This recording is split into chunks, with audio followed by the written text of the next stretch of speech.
Rentable, fiable, innovant. Avec eux, ça risque de fluctuer. Mais soyez rassurés, vous serez en croissance sur le marché. Francis Gosselin, Philippe Richard Bertrand. L'économie, c'est sérieux. Mais prends pas ça pour du cash.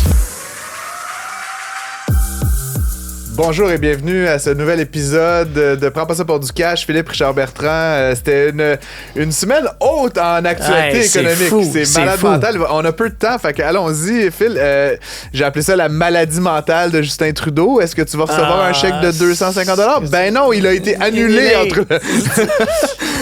mais c'est vraiment bizarre, cette stratégie-là. Ça a fait rire un paquet de monde. Rire? Oui, rire parce que... Moi, ça m'a fait un peu pleurer, honnêtement. Non, mais je suis d'accord au niveau de la dette, puis si l'effet était nécessaire. Par contre, au niveau politique, là, imagine, les partis rient de Justin Trudeau en ce moment parce qu'il y a juste pas de l'air à savoir ce qu'il fait. C'est du gros n'importe quoi. Puis, tu sais, deux choses, Phil, déjà, d'annoncer ça à 2-3 semaines de préavis, comme j'ai dit 1000 fois. La journée du budget du provincial au Québec. On peut-tu arrêter de faire ces niaiseries-là? Deuxième affaire, évidemment, on le sait, là, dédouaner, détaxer des PlayStation puis des repas chez Toki que j'aime bien, mais quand même, il y a quelque chose d'un peu indécent, là, tu sais, c'est évidemment, on va détaxer des biens qui sont essentiellement consommés. Et moi, je vais m'acheter un Lego Star Wars à 1000 $, pas payer de TPS, il y a quelque chose d'un peu indécent. Et évidemment, de faire ça à la moitié du mois, ça, c'est qu'un ami à moi qui est commerçant, t'imagines pour ton rapport de taxe, Phil, tu vas faire comme un demi-rapport de taxe jusqu'au 14, puis après ça, c'est des produits détaxés, mais là, tes intrants, ils sont-tu taxables? Là, mon gars, aïe, tu comprends? Là, de grosses business pour les comptables. Il aurait pu faire ça du 1er au 31, mettons, là, tu sais, juste pour faire fun, là. Mais non, il fallait faire ça d'un jour random au milieu du mois. Bref, autre maladie mentale, 25% de tarification sur les importations canadiennes. Honnêtement, je pense que, tu sais, Trump avait fait la même, des menaces similaires sur le bois d'œuf en puis 2016. La lue, ouais. Je pense que souvent, il fait ça pour que tout le monde se braque puis il revient un peu plus smooth. C'était la panique, en tout cas, cette semaine à Ottawa, à Québec, quand même. C'est fou, même.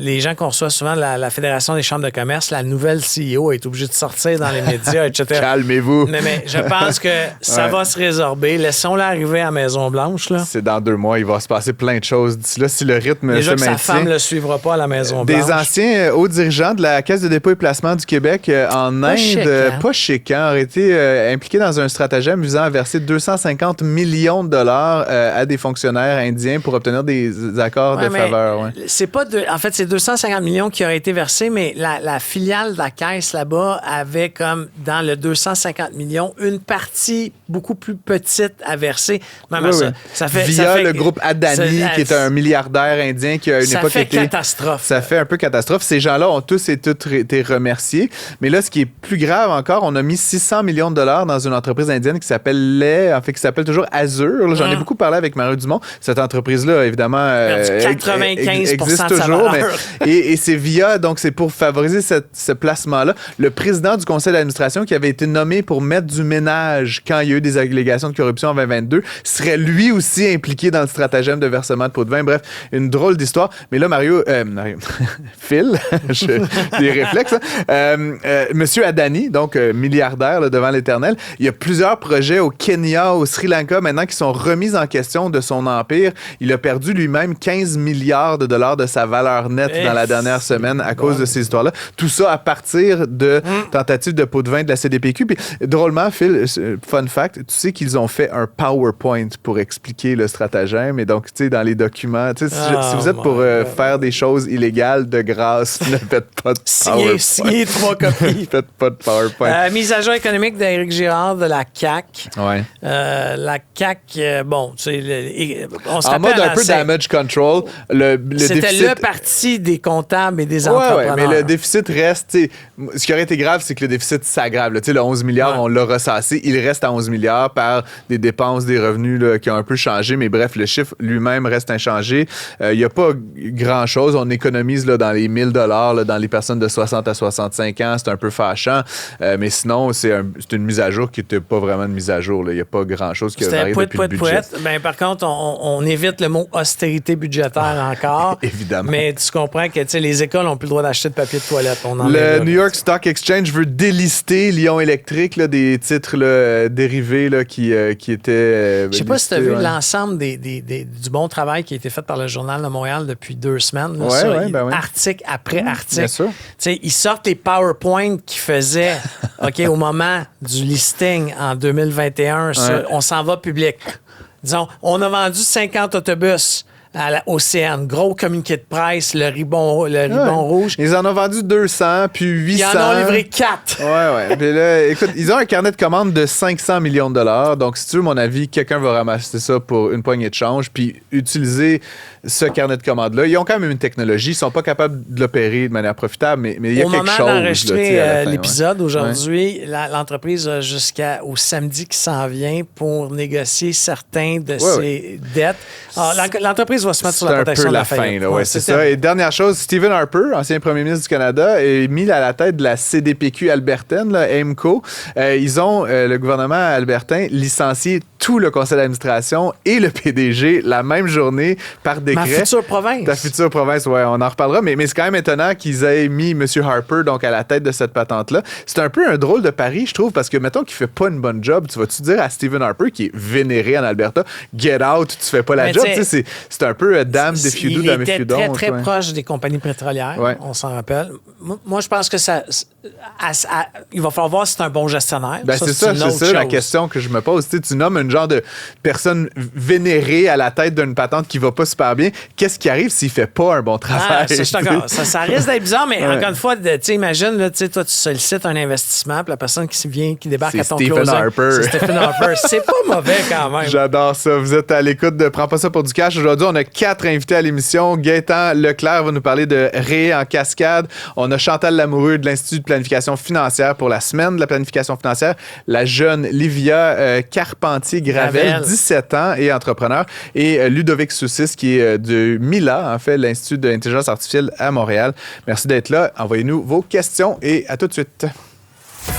Un taux d'intérêt très élevé qui défie toute la concurrence du marché. Avec Francis Gosselin et Philippe Richard Bertrand. Prends pas ça pour du cash. Le stress financier des employés a des répercussions notables sur le rendement au travail, notamment en raison du temps qui est consacré par les individus à gérer leurs finances personnelles pendant les heures de bureau et peut-être en dehors. Chantal Lamoureux, que vous connaissez, qu'on a déjà accueilli au balado plusieurs fois, de mémoire, là, est présidente directrice générale de l'Institut de planification financière. Elle a d'ailleurs récemment reçu une distinction là, lors des CRHA. On va peut-être revenir là-dessus dans un instant. Mais bref, elle est donc une personnalité assez importante dans ce milieu-là de la connaissance et de la gestion des finances personnelles. L'Institut de planification financière, là, sous sa direction, a récemment diplômé là, presque une centaine de nouveaux planificateurs financiers. Peut-être, Chantal, c'était la semaine de la planification financière. Je pense que c'était la semaine dernière, si je ne m'abuse, mais bon, on est dans l'époque de la semaine. Oui. Comment, justement, là, ce que je disais en introduction, comment le stress financier des employés affecte la performance au travail? Puis comment est-ce que vous voyez ça, vous, à l'Institut de planification financière? Oui, on était dans la semaine de la planification financière, puis c'est le mois de la littératie financière. Fait que le mois de novembre, il faut se parler d'argent. C'est ça qu'il faut retenir, mais parler de la planification financière. Puis on fait toujours un sondage, puis depuis la pandémie, là, le monde sont stressés par rapport à leurs finances. Ça revient tout le temps. Mais on voulait aller un petit peu plus en profondeur, un petit peu plus creux, puis voir les impacts de ce stress-là. Puis il y avait des études aux États-Unis sur l'impact sur la productivité au travail, puis on n'avait pas ici. Fait que c'est pour ça qu'on a sondé les gens. Au Québec. Au Québec. Okay. Donc, les Québécois et les Québécoises nous ont dit qu'effectivement, ça avait des gros impacts. C'est 1 personne sur 5 qui prend du temps de travail pour justement faire des choses ou penser à des choses qui ont qui ont un lien avec leurs finances personnelles. 1 sur 5, là, ça commence à faire du monde qui ne sont pas en train de servir des clients, qui ne sont pas en train de développer des produits ou de fabriquer des produits. Fait que ça a un impact. Faire preuve d'imagination, puis d'imaginer le futur de la compagnie, d'être créatif, innovant. C'est sûr que quand tu es stressé par je vais-tu manger, je vais-tu pouvoir payer mon hypothèque, tu n'es pas nécessairement dans l'émancipation là, et tout ça. Qu'est-ce que les employeurs peuvent ou font concrètement pour justement diminuer ce stress-là, Chantal? Bien, il y en a qui ont commencé à faire des choses parce que nous, on vend de la formation, l'Institut de planification financière. Ça tombe bien. Ça tombe bien. Puis il y a des employeurs qui achètent des formations qu'on fait pour le grand public, là, pour monsieur, madame, tout le monde, qu'ils mettent sur leur plateforme, qu'ils mettent à la disposition de leurs employés. Il y a quelques programmes d'aide aux employés qui offrent de la consultation, soit avec un conseiller budgétaire ou avec un planificateur financier. Mais c'est vraiment au premier balbutiement. On n'avait pas accueilli un Kairos, c'est ça? Une compagnie, là, genre de start-up, je ne sais pas si tu connais, Chantal, qui faisait ça. Là. C'était comme un genre de dialogue, service aux employés, mais vraiment spécifiquement dédié à la littératie financière. Justement, parlons-en d'éducation financière. Je ne sais pas si c'était dans le cadre du sondage, mais bon, vous formez comme... on pourrait dire quasiment l'élite là, de la planification financière au Québec. Les planificateurs financiers, c'est un titre qui est décerné par l'Institut. Mais qu'est-ce qu'on fait ou qu'est-ce que vous faites pour ceux qui ne sont pas dans cette catégorie, disons, élite, le mot est peut-être un peu fort, mais ceux qui ne sont pas planificateurs financiers, est-ce qu'ils peuvent interagir avec vous? Tu disais que vous offrez des formations. Il y a d'autres manières là, de s'éduquer financièrement sans nécessairement être au top de la pyramide. Oui, nous, notre mission première, c'est de former les professionnels là, qui deviennent des planificateurs financiers, mais c'est sûr qu'on est très interpellé par le niveau de littératie financière au Québec. Donc, on offre de la formation grand public. On a collaboré aussi avec Savoir Média pour créer toute une série pour augmenter la littératie financière. Donc, une série qui est disponible en ligne gratuitement, qui part de très, très macro, là, de ça vient d'où l'argent? Comment ça se fait qu'on a ça dans nos vies, de l'argent? Je t'interroge, je suis en train de lire une genre de Bible qui a été écrite par un auteur un peu de gauche, là, David Graeber, là, ceux qui connaissent, mais c'est genre 600 pages, puis ça s'intitule en anglais le Debt the First 5,000 Years, les 5000 premières années de la dette, puis je suis peut-être à la page 100, là, mais il raconte d'où vient la monnaie, là, puis c'est comme... Fait que j'imagine que vous n'allez pas aussi loin que ça. Non, Chantal. mais au moins avoir une perspective de ça vient d'où, puis pourquoi c'est arrivé dans nos vies, jusqu'à effectivement comment je planifie mes finances, comment je planifie ma retraite, comment je planifie d'épargner pour être capable de faire ça dans mon quotidien. Parce que même chez les jeunes, il y a une problématique en ce moment. Là, moi, je me rappelle la première paye que mon plus vieux, qui a 19 ans, a eu, là, il y a 3-4 ans, 16 ans. Il m'a dit, papa, le gouvernement m'a volé de l'argent. Non, ça s'appelle tes impôts. Mais tu sais, je capotais de savoir qu'à l'école, on n'y avait pas expliqué qu'à un moment donné, tu vas payer des impôts. Tu sais, c'est fou, là. Il faut la financer, la filière batterie, Phil. Mais oui, au Québec, là, présentement, au moment où on se parle, il y a un cours qui est 1 heure par 9 jours de classe sur les finances personnelles. Fait que c'est très peu comme tel. En Ontario, ils ont fait quelque chose que je trouve extrêmement intéressant et courageux. Pour avoir son diplôme là, de l'équivalent de secondaire 5 ici, là, le high school, la 12e année là-bas, il faut que tu passes un examen sur les finances personnelles. Puis si tu échoues cet examen-là, tu n'as pas ton diplôme. C'est quand même intense. Fait que, oui, mais je trouve ça Ici, intéressant. c'est l'examen de français. Que la CAQ aime beaucoup. Qui est aussi important, hein, j'aurais envie de dire, mais je pense que de savoir parler et de savoir compter, c'est comme un peu et qui est important dans une certaine mesure. Donc, l'Ontario fait des bonnes choses. Je sais, Chantal, que tu fais partie d'un comité là, canadien, FP Canada, donc qui est un peu l'entité là, canadienne, pas équivalente, mais en tout cas, on pourrait dire. C'est notre partenaire. C'est votre partenaire. Bon, voilà. Tu tu collabores avec eux forcément. Comment ça se passe justement entre le Québec, qui comme parfois est dans les faits là, avec l'Institut un microcosme, et les autres provinces? C'est quoi un peu la nature des échanges, des relations que vous avez? Bien, avec FP Canada, on a un très beau partenariat qui dure depuis longtemps. Ce qu'il faut savoir par rapport à la planification financière, puis que les gens ne savent pas, c'est qu'on est vraiment précurseur au Québec par rapport au Canada. Puis on a des très hauts standards de formation, les plus hauts en Amérique du Nord. Ah oui, hein? Donc, je pense que c'est beaucoup nous qui les influençons. Ils ont rehaussé les exigences académiques, etc. Donc, maintenant, c'est même le titre est même réglementé dans d'autres provinces comme l'Ontario, la Saskatchewan, ça s'en vient, le Nouveau-Brunswick aussi. Donc, ils se sont rendus compte qu'il y avait quelque chose à faire pour protéger le public, puis s'assurer que quand on traite avec des professionnels, puis on leur confie notre argent, bien, on traite avec des gens qui sont compétents puis qui ont nos intérêts à cœur. Chantal, tu as récemment reçu la distinction Fellow de l'Ordre des conseillers en ressources humaines agréés du Québec. Bien, je l'ai reçu de CRHA Canada. Canada, bon, tu vois, ça tombe bien de me corriger. On parlait en introduction des employés, fait que forcément, il y a un rapport de ressources humaines, puis je sais que dans une autre vie, c'était ton occupation aussi principale. Comment est-ce que cette reconnaissance-là, ta vision qui est peut-être plus avancée des ressources humaines que d'autres professionnels des finances, comment ça influence justement la manière que tu guides l'Institut puis que tu vois la planification financière actuellement? Bien, je dirais, moi, je suis une professionnelle en ressources humaines, mais je suis une spécialiste du développement des compétences. Là. C'est ça qui m'anime. Puis l'Institut, c'est une grande école de formation. Moi, quand mes enfants me demandent qu'est-ce que je fais dans la vie, je dis, je suis une directrice d'une grande école. Je suis une directrice d'école. Hein? Est-ce que je vais aller dans ton bureau, Chantal? Avec ta tuque, oui. Oui, c'est ça. Bon. Mais faire sa part, je pense que j'ai influencé la profession en amenant tout le côté des compétences relationnelles. Parce que oui, c'est important que les planificateurs financiers soient bien formés sur le côté technique, autant sur la fiscalité, la retraite, les placements, les aspects légaux, etc. Puis ça, on fait très, très bien ça depuis 35 ans. Mais tous les professionnels puis tous les clients vont nous dire ce qui fait la différence, c'est la relation d'affaires, c'est la relation de confiance.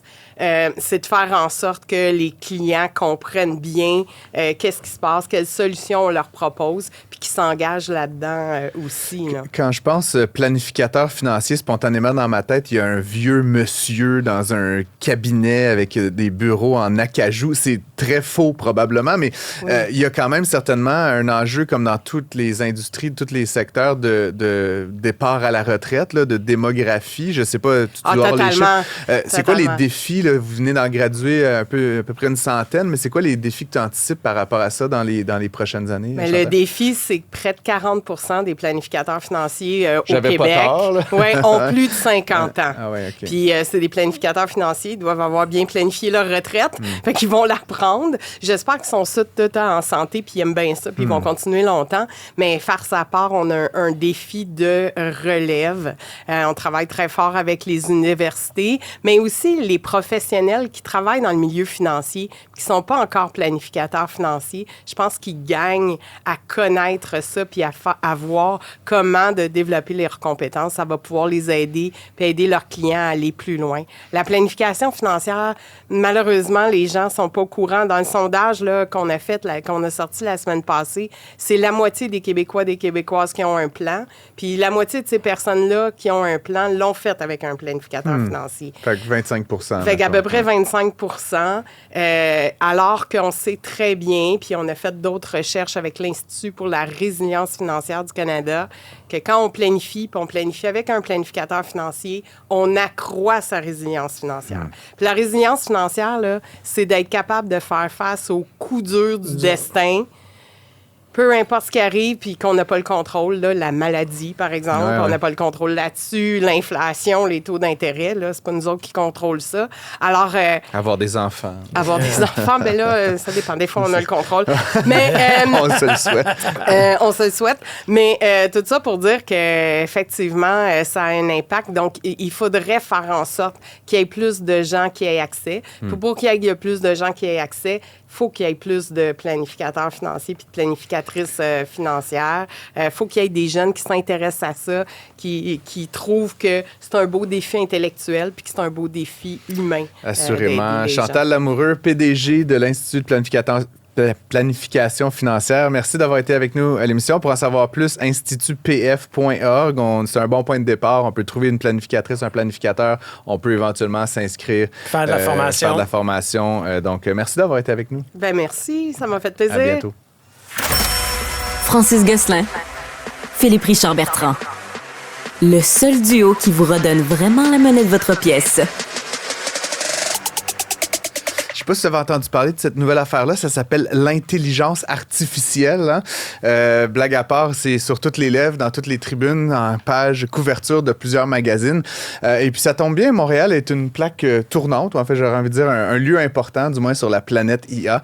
On est avec le directeur principal des affaires publiques du MILA, qui est cet institut de recherche assez fabuleux. Ludovic Saucisse, merci d'être venu avec nous en studio. Merci de l'invitation. Vous avez fait paraître récemment, vous le faites à chaque année, depuis plusieurs années, là, un rapport d'impact, un rapport annuel, dans le fond, qui fait état de ce que vous avez fait au MILA dans l'année. Peux-tu nous donner quelques-unes des principales, lignes directrices du rapport de la dernière année? Oui, tout à fait. Puis, c'est pas chaque année que le rapport d'impact de MILA mérite l'attention publique, un peu comme on donne cette année davantage de spotlight à ce rapport-là. Il faut comprendre que le contexte dans lequel on est présentement, l'accélération de la technologie au niveau mondial, l'intérêt des entreprises, l'intérêt des gouvernements, mais aussi les craintes que suscite l'intelligence artificielle, notamment l'IA générative, fait en sorte que MILA est franchement bien positionné, le Québec est franchement bien positionné pour se démarquer dans cette course-là, tant au niveau de la recherche, de l'intelligence artificielle responsable, de l'adoption par les entreprises, mais aussi de l'amélioration de ces systèmes-là qui ont quand même des défis au niveau, par exemple, des billets. Et il y a, à Montréal, c'est peu connu, là, on est 1500 chercheurs à MILA. C'est le plus grand ou le centre de recherche avec la plus grande concentration de chercheurs en apprentissage profond. Le deep learning, ça, c'est la base de l'intelligence artificielle moderne. Ça a été inventé par Yoshua Bengio il y a une quinzaine d'années. Tout à fait. Yoshua Bengio, qui est le directeur scientifique. Donc, à Montréal, il y a comme un conglomérat d'entreprises privées, de grandes compagnies technologiques, de gouvernements qui s'intéressent à ça, de chercheurs qui s'intéressent à des intersections comme l'intelligence artificielle puis l'environnement, la santé, la production minière, la découverte de nouveaux matériaux. Donc, il y a énormément de potentiel. Et puis, ce qu'on démontre avec ce rapport d'impact-là, c'est qu'on a un positionnement transversal dans toutes les discussions autour de l'intelligence artificielle. Décortiquons un petit peu ce que tu viens de nous dire. Le premier à l'affaire sur laquelle je voulais un peu t'entendre, c'est la dimension responsable de l'intelligence artificielle. Je vois beaucoup de choses passer. C'est un sujet, je blaguais, là, qui m'intéresse évidemment beaucoup, qui nous intéresse beaucoup tous les deux. Déclaration, observatoire, tout ça. J'ai parfois, puis c'est là où je voudrais t'entendre, l'impression qu'il y a comme un discours, puis que d'une certaine manière, il est limite déconnecté de ce qui se passe dans les pratiques de l'industrie et même des gouvernements.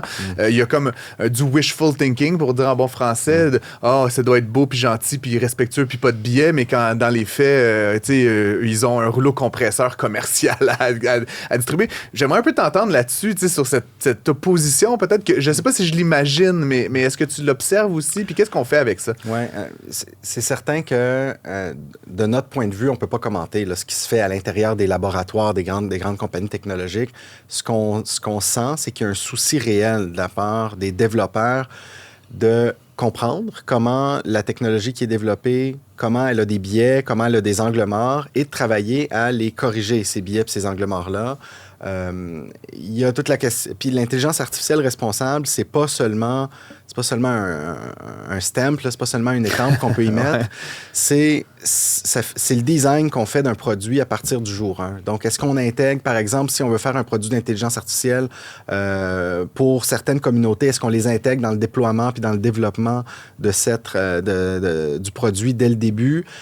Et est-ce qu'on s'assure que toutes les couches qu'on met, qu'on utilise là, pour bâtir le produit sont faites de manière responsable, ont été réfléchies de manière responsable. Fait que faire une IA de manière responsable, ça se fait dès le départ, dès le début d'un projet.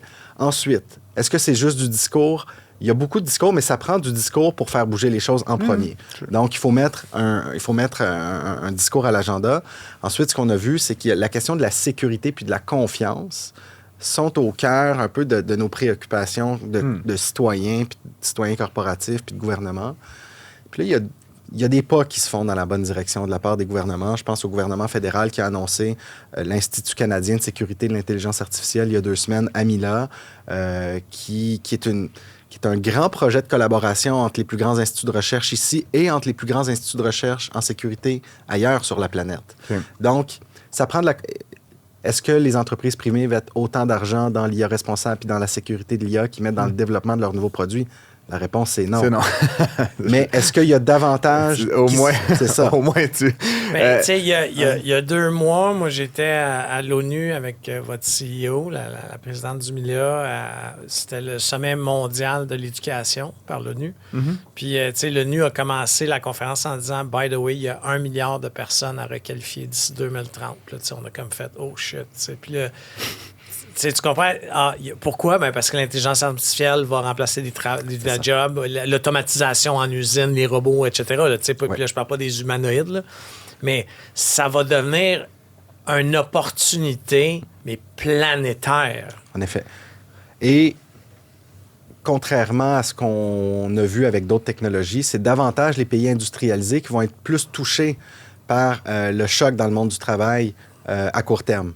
Dans la mesure où les emplois existants, notamment les emplois de col blanc, les emplois de cadre, tous les emplois dans le domaine financier, de consultation dans le domaine des communications, eux risquent d'être fortement impactés, voire même certains un peu effacés. Là. Il y a des emplois qui n'existeront plus dans 10 ans qui existent aujourd'hui. C'est super intéressant, tu dis, parce qu'il y a un pays africain qui s'est levé pendant cette conférence-là qui a dit, tu sais, je vous entends tous parler. Là. C'est une dame d'un pays africain qui a juste dit, je vous entends tous parler, mais tu sais, moi, j'ai pas Internet dans le village. Tu comprends? Fou, hein? Elle disait, on va juste décaler l'écart entre les pays riches, industrialisés, puis les pays pauvres vont vraiment devenir pauvres ou en retard par rapport à l'économie.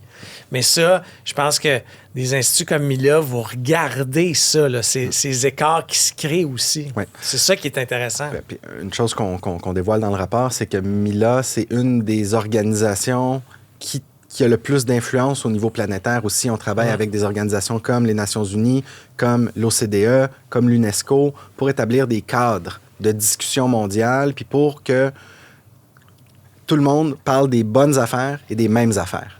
Quand on dit établir des cadres au niveau international, là, c'est des gros mots, sauf que il faut comprendre de quoi on parle. Quand on parle des risques de l'intelligence artificielle, quand on parle des défis, des biais, puis il faut que tout le monde ait les mêmes définitions. Nous, on aide ces organisations-là à avoir le bon niveau de discussion au bon niveau de gouvernement.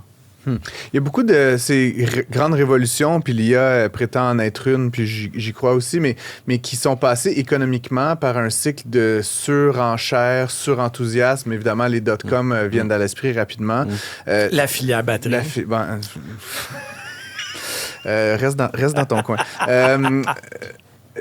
J'entends de plus en plus parler de l'IA comme d'une bulle, puis je me range partiellement à cette idée que, notamment en termes de valorisation boursière, on investit des sommes qui n'ont pas de maudit bon sens. Puis pour l'instant, ben moi, je paye mon 20$ par mois de ChatGPT, mais tu comprends que le disconnect entre 20$ par mois, même si c'est tout le monde, et ce qui est investi, comment est-ce que... Bon, Mila, vous êtes un institut de recherche, mais est-ce que vous avez une réflexion justement sur la dimension économique, commerciale de toute cette industrie-là et la possibilité de cette bulle, justement?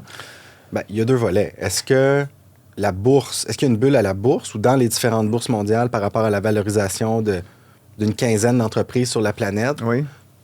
l'histoire nous le dira. Dans la vraie vie, dans 10 ans, on va être capable de regarder en arrière et de dire oui, il y en avait une ou non. Est-ce que vous craignez que ça en soit une? Je veux dire, parce que si ça s'effondre, encore une fois, là, on fait de la science-fiction, Ludovic, mais ça va impacter négativement les chercheurs, la volonté des gouvernements d'y mettre de l'argent. C'est toute la filière là, qui va souffrir. Je pense qu'à très court terme, on voit qu'il y a un enthousiasme sérieux de la part des gouvernements et de la part des entreprises.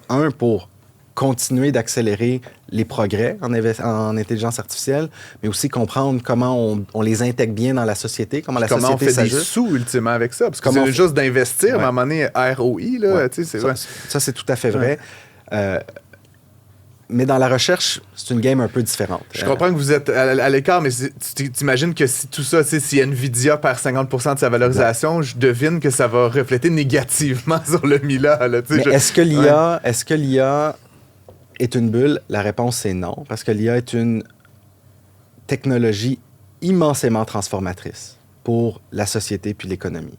Alors, comment, au niveau commercial, les entreprises vont tirer profit de ce potentiel de transformation-là? C'est comme un autre sujet. Ça, c'est un autre sujet. Mais l'impact de l'intelligence artificielle sur la société, sur les gens, sur le monde du travail, sur des industries verticales là, particulières dont on parlait tout à l'heure, ça, c'est non négligeable. Puis on va voir dans 15 ans qu'on va vivre dans un autre monde à cause de l'intelligence artificielle que celui qu'on vivait il y a 5 ans. En fait, j'étais à la même conférence à New York. J'étais avec les gens d'OpenAI qui étaient là. Puis les OpenAI, ils voulaient donner un exemple. Puis ils voulaient parler, qui parlaient des Canadiens. On était un petit groupe. Puis ils disaient le hockey stick effect. Si on prend un bâton de hockey, là, tu le tiens dans ta main, à un moment donné, tu as cette linéaire-là que les gens cherchent des idées, on fait de la recherche avec le Mila, mais à un moment donné, il y a des entreprises qui vont arriver avec des produits pour de vrai qu'ils l'utilisent.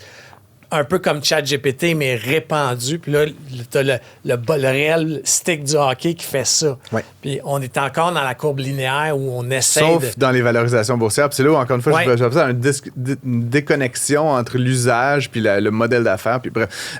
Dernière question pour toi, Ludovic. Évidemment, c'est impossible de parler d'IA ces jours-ci sans parler d'empreinte carbone.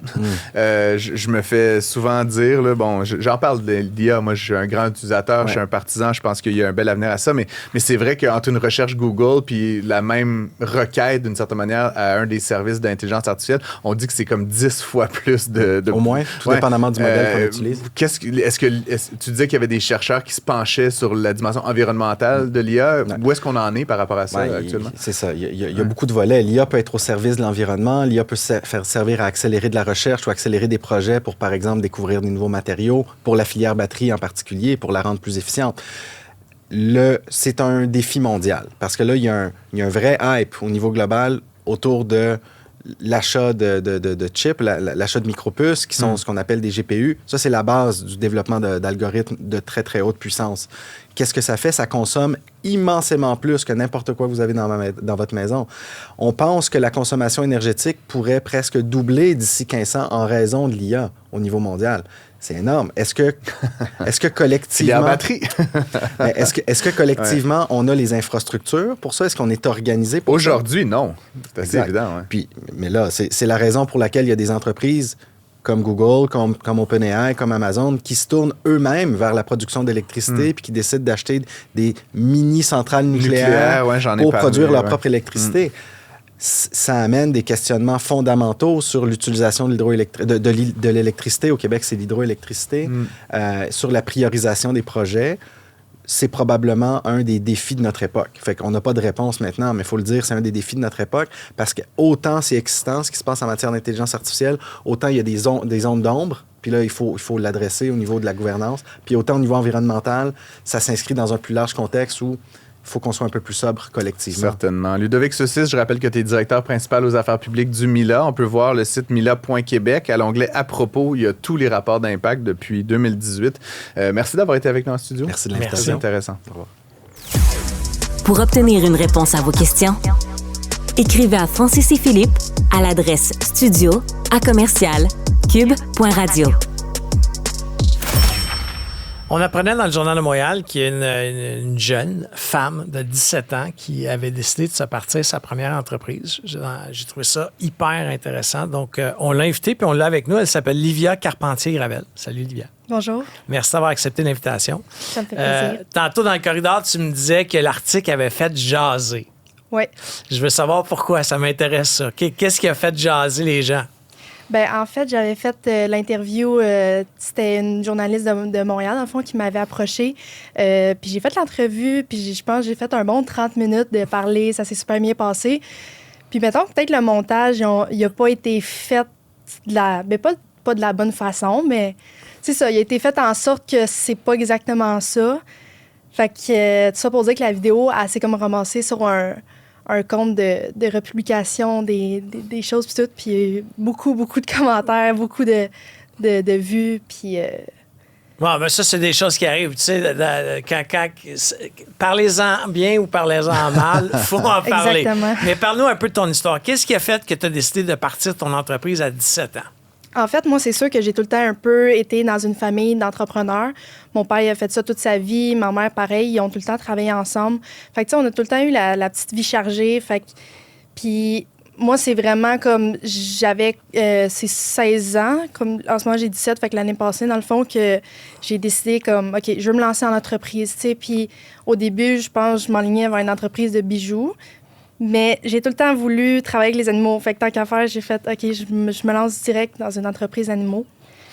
Mais tu sais, comment on fait ça là, à 17 ans? Là, dans le sens que, tu sais, il faut que tu signes, tu as acheté une entreprise, tu as possiblement signé un bail. As-tu le droit de signer un bail à 17 ans? Tu sais, comment que ça a fonctionné? Puis comment que tu t'es fait aider un peu par tes parents dans cette aventure-là?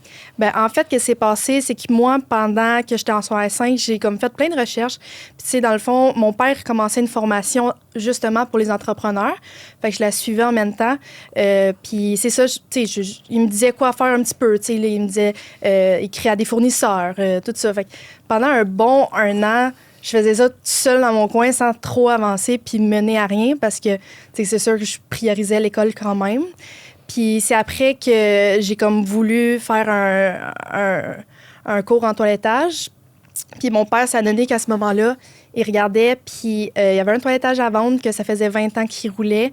Puis, tu sais, un jour, il m'a juste arrivé, puis il m'a dit, serais-tu prête à l'acquérir, dans le fond? Là? Je sais pas si ça se dit, là, mais...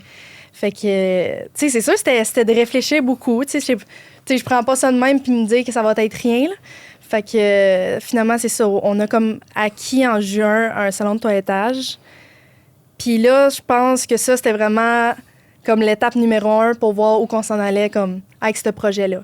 Fait que c'est comme ça a duré comme environ un mois que moi, j'allais au salon, je mélangeais ça avec l'école. Puis là, c'est à ce moment-là, je pense qu'on a tous pris la décision familiale que tout le monde embarque dans le projet. Fait que c'est à ce moment-là, dans le fond, qu'on a tous décidé d'embarquer dedans. Puis on a décidé de commencer à vraiment développer nos idées et tout ça. Fait qu'on a aussi ensemble acquis une animalerie déjà active depuis une dizaine d'années qui s'appelle Wouf à Laval-et-Saint-Sauveur. Et depuis ce temps-là, nos idées font juste développer ensemble. Puis on continue de même, mais pour répondre à les questions, oui, tu sais, c'est... on peut avoir une compagnie à 17 ans, dans le fond. Puis, c'est comment de gérer ou, tu sais, développer son idée avec ses parents? Bien, c'est sûr que, tu sais, mes parents, c'est pas... Tu sais, oui, ils sont sévères, mais j'ai tout le temps respecté mes parents aussi. Mais juste pour comprendre, Nivea, t'es leur boss? Non. Comment ça fonctionne? Mettons, c'est qui le patron de qui là, dans tout ça? Dans le fond, comment qu'on a fonctionné? C'est sûr qu'au début, on avait des petites frictions qui fait quoi? Tu sais, on s'en va vers quelque chose de gros, fait qu'on était comme... OK, là, faut se décider c'est qui le bloc à qui. Fait que qu'est-ce qu'on fait? C'est qu'on est 5 dans la famille. Il y a mon frère Alexis, ma mère Annick, mon père Éric. Puis je vais même compter ma sœur, elle a 10 ans, Alicia, parce qu'un jour, elle risque de suivre nos pas. Okay. Puis comment qu'on a fonctionné? C'est vraiment qu'on savait qu'on voulait vraiment aller loin avec cette entreprise-là. On a décidé de chacun diviser nos blocs. Fait que, exemple, mon père, mon père, on le nomme, mettons, le PDG. Fait que lui, c'est le PDG. Mon frère, il est beaucoup dans le bureau, il tape sur l'ordi toute la journée. Moi, je vais vraiment plus viser... tu sais, moi, je vais être là. Je vais être sur le plancher. Je vais contrôler le service client. Je vais gérer les employés. Ma mère, elle s'occupe beaucoup du design. Fait que tout ça fait en sorte qu'on n'est pas toutes seules. On a chacun nos blocs, puis on on se divise ça ensemble, dans le fond. Parce qu'aujourd'hui, c'est bon, pour ceux qui suivent ton père un peu sur les médias sociaux, il est très actif. Là, en ce moment, là, vous êtes en train d'ouvrir des succursales, là, mais comme vraiment partout, là. Oui. Bien, c'est sûr que nous, notre façon d'agir, c'est surtout les réseaux sociaux. Fait que c'est comme vraiment notre plus gros marketing. On va vraiment beaucoup publier. Puis même si les choses sont même pas faites, on est complètement honnête sur notre démarche. Puis de qu'est-ce qu'on va faire. Fait que c'est ça, dans le fond. Là, il y a Blainville qui va ouvrir la fin de semaine prochaine. Puis on veut ouvrir d'autres. On veut vraiment aller toucher toutes les régions, dans le fond. Là. On veut aller toucher toutes les régions pour qu'il y ait accès à la nouvelle sphère d'animalerie qu'on veut démontrer. Est-ce que chacun des endroits va avoir un salon de toilettage? Pas nécessairement, parce que, tu sais, c'est sûr que un salon de toilettage, c'est peut-être un petit... Tu sais, nous, il y en a beaucoup, c'est facile qu'ils tombent un peu à l'eau parce que c'est pas les bonnes techniques, c'est pas les bonnes valeurs. Fait que, tu sais, ça, c'est sûr, c'est un petit peu plus difficile à garder, tu sais, les bonnes valeurs d'un salon de toilettage. Ceux qui peuvent, tant mieux, mais tu sais, il y a des villes, des fois, qui veulent pas nécessairement qu'il y ait un salon où il faut que ça soit accepté. Là. Fait que peut-être pas chacun, mais quelques-uns, oui. Je suis un peu curieux. On est des entrepreneurs tous les deux. Là, vous achetez ceci, cela, vous ouvrez des nouveaux points de vente à un rythme frénétique. D'où vient l'argent? Bien, ça c'est quand même un bon sujet. Êtes-vous des milliardaires qu'on ne savait pas? Bien, mon père, il a été dans l'époxy pendant très longtemps. OK. Les planchers, là. Exact. Okay. Fait que, tu sais, pour être complètement honnête, puis même là, ça a été le sujet le plus controversé de la vidéo. J'ai eu l'aide financièrement de mes parents, puis ça, je suis complètement honnête là-dessus. Mais le monde sont vraiment, vraiment fâchés parce que ils disent que c'est pas une réussite si l'argent est emprunté. Mais qu'est-ce qu'il faut savoir là-dedans, c'est que, tu sais, oui, il y aurait eu la possibilité d'emprunter à la banque, puis même là, on l'a fait. On a emprunté à la banque de l'argent, puis oui, il y a un petit fonds que ça venait de mes parents, mais ça reste que la moitié de l'argent est emprunté par la banque parce qu'on a démontré notre idée, on a démontré notre plan à faire, puis ils l'ont accepté. Fait que, tu sais, oui, j'ai eu de l'aide comme financièrement de mes parents, puis ça, je suis vraiment comme la plus reconnaissante, puis le plus beau cadeau que j'aurais pu avoir.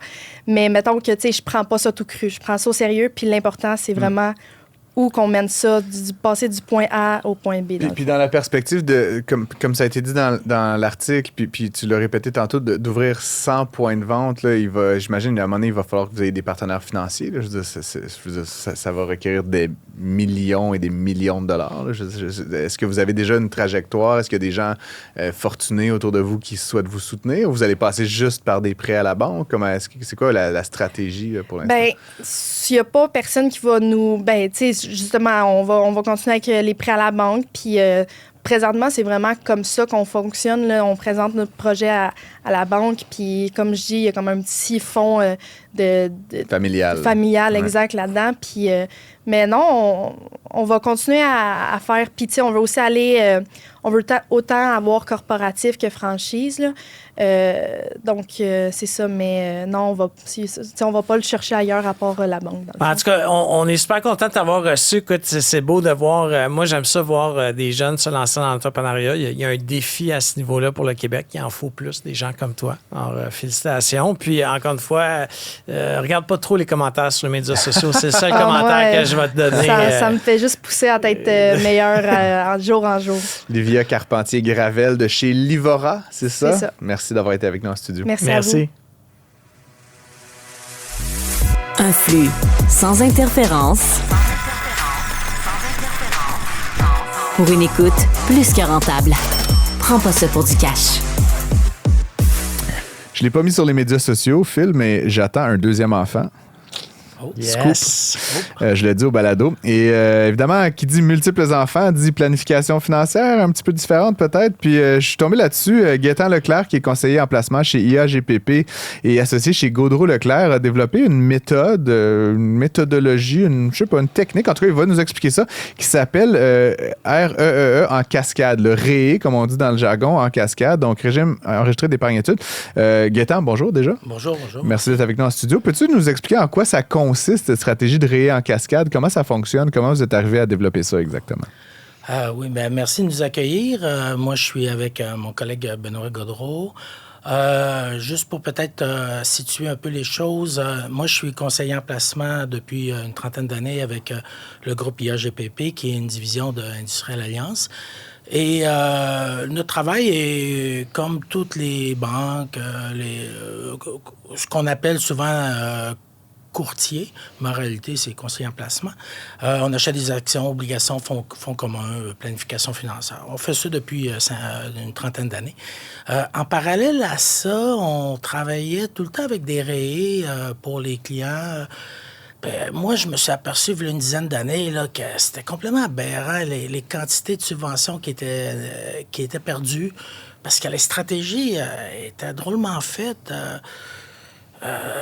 Les calculs étaient un peu trop drôlement faits et les enfants arrivaient à 17 ans, les parents avaient beaucoup d'argent puis ils avaient laissé 8 000 en subvention, 5 000 en subvention. Ils n'avaient pas maximisé, dans le fond, la partie subvention. C'est ça, parce que faut faire attention dans les mots, mais l'industrie des finances est très, très à la fine pointe de tout. Ce que vous connaissez, là, les conseillers, en général, sont très bons, mais le volet rayé est un peu le mouton noir de l'industrie. Puis moi, je trouvais que c'était pas normal que les gens arrivaient à la fin, il y avait 3 enfants, il y avait le droit à 33 000 ou à peu près, puis ils arrivaient à 22. Voyons, vous avez laissé 10 000 sur la table, puis vous avez des CELI pleins, puis des rayés. Puis je me dis, Puis là, tranquillement, je me suis aperçu que l'industrie est un peu négligente, mettons, on va utiliser ce mot-là.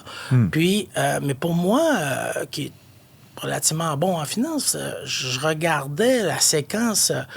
Améliorer les séquences, c'est un jeu d'enfant pour nous, là. Et là, on a commencé à travailler là-dessus à peu près une dizaine d'années. Et en parallèle à notre travail, mettons 15 à 20 %, c'est quand même beaucoup de temps, là, beaucoup d'énergie. Et puis, j'ai développé une méthode qui est un autre angle, une autre façon de voir les choses. Tout le monde qui regarde les rayés pense tout le temps à essayer d'accumuler le plus d'argent possible. Tandis que nous, on l'a regardé sur une relation complètement différente qui dit quelle est la difficulté pour l'atteindre? Et c'est une notion un ratio de difficulté par rapport au résultat plutôt qu'un simple résultat. Donc je t'interromps, Gaëtan. Mettons, moi, là, je mets, je sais plus combien, là, 100 quelques piastres par mois. Là, c'est 2500 par année. Là. Ça se peut-tu, ça? Ouais. Ça te parle-tu, ça? 214, là, exactement. 214 non, par 208. mois. Ouais, okay. Et là, le gouvernement rajoute un montant là-dessus à chaque année, puis je peux mettre un montant maximum. Là, 36 000. 36 000. Puis le gouvernement va remettre, tu disais... 10 800. 10 800. Bon. Fait qu'à la fin, je vais avoir 48 000, là, grosso modo, 47 000. Puis il y a des rendements aussi là-dessus, là, parce que cet argent-là, il est investi. C'est ça. Fait que quand mon enfant va atteindre la majorité puis qu'il va s'inscrire à des études, je vais avoir, je sais pas, 60 000 mettons, que je peux utiliser. C'est pas tout à fait ça.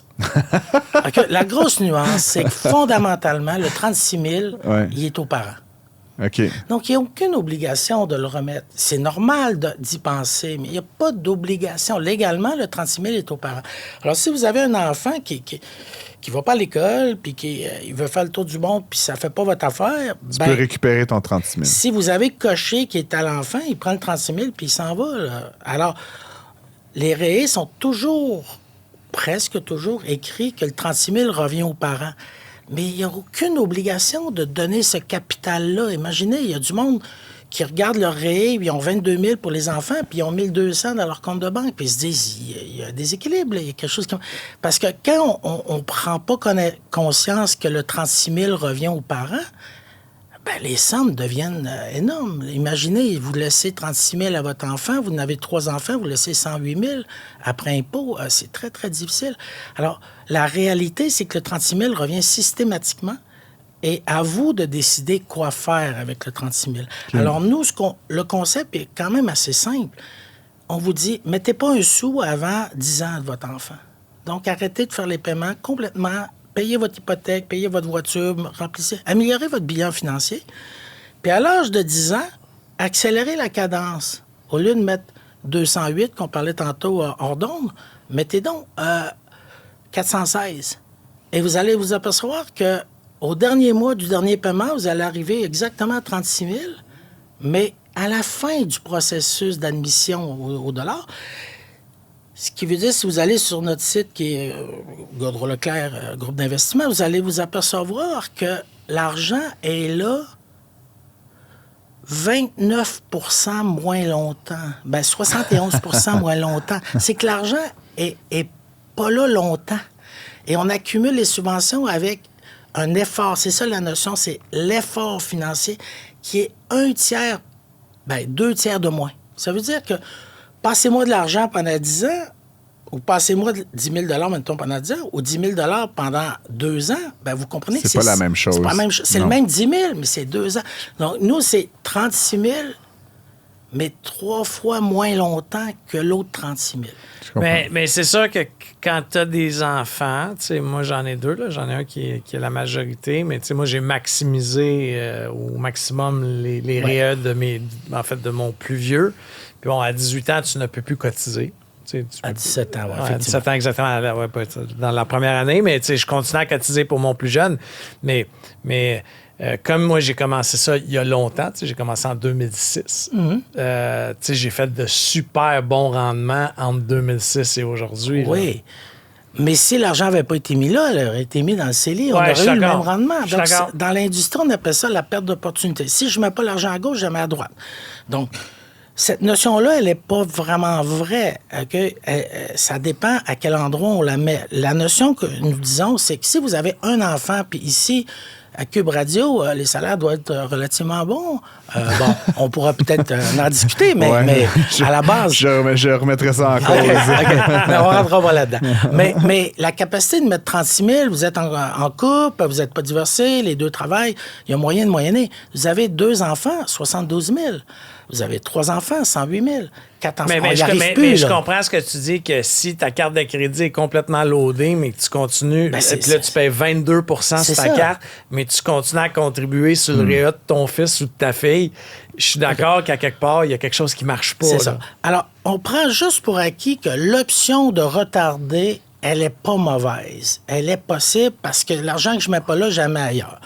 Alors, quand on retourne, et le deuxième concept qu'il faut se rappeler, c'est que chez nous, c'est systématiquement un prêt. L'argent, elle est toujours disponible à 17 ans en totalité qui vous revient.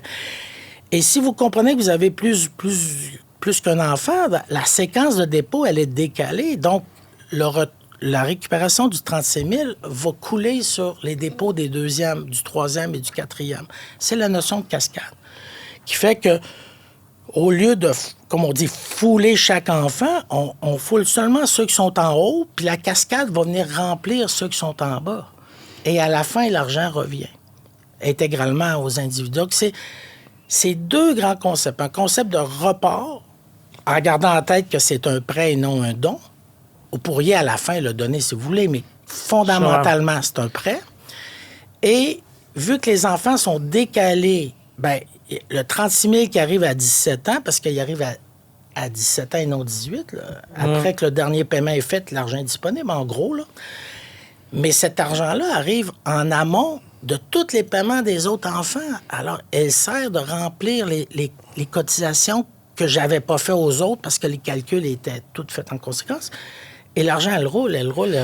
Je ne veux pas tomber dans les technicalités, là, mais j'ai comme l'impression qu'il faut aussi, si advenant là, que tu veux décaisser cet argent-là, parce que c'est comme dans mon cas, mon garçon avait 18 ans, là, il y a une notion, moi je ne l'ai pas encore faite, là, mais il y a une notion qu'il faut que tu commences à décaisser les subventions avant de décaisser le capital.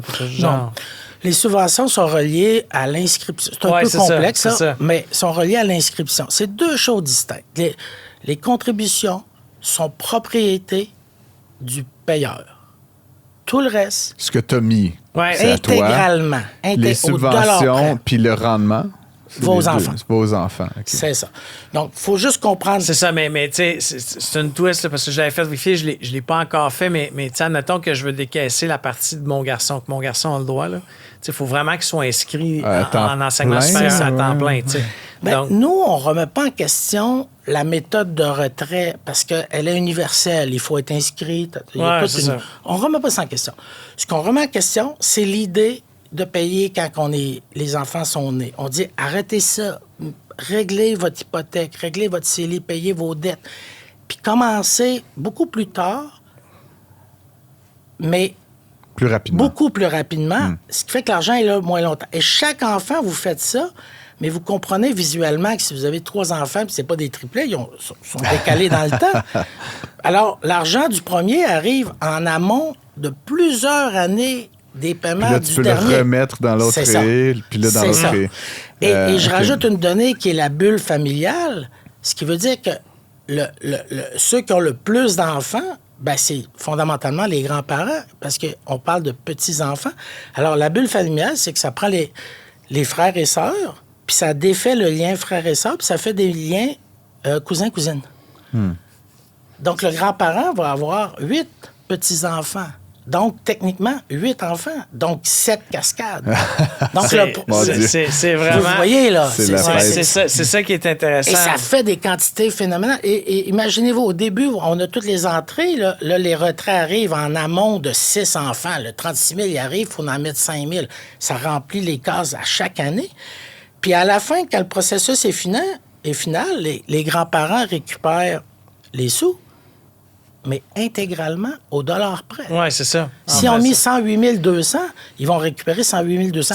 C'est comme du capital prêté. Ouais. Ben, tu te prives juste du rendement, dans le fond. C'est ça, exactement. C'est que le coût est la perte d'opportunité. C'est ça. Et là, on pourrait dire, on aurait fait quoi avec l'argent, mais l'idée n'est pas là.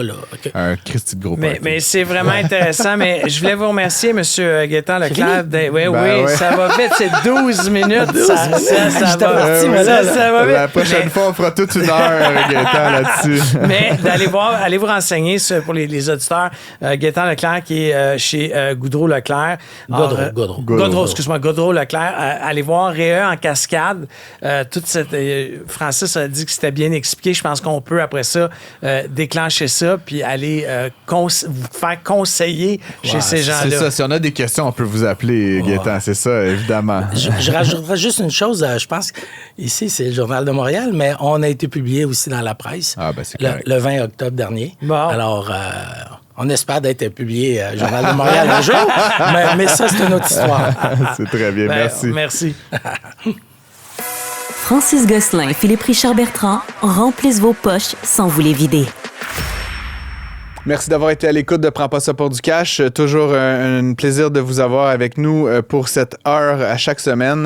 Je vous rappelle qu'on a accueilli 4 invités aujourd'hui, très intéressants, très diversifiés comme émission.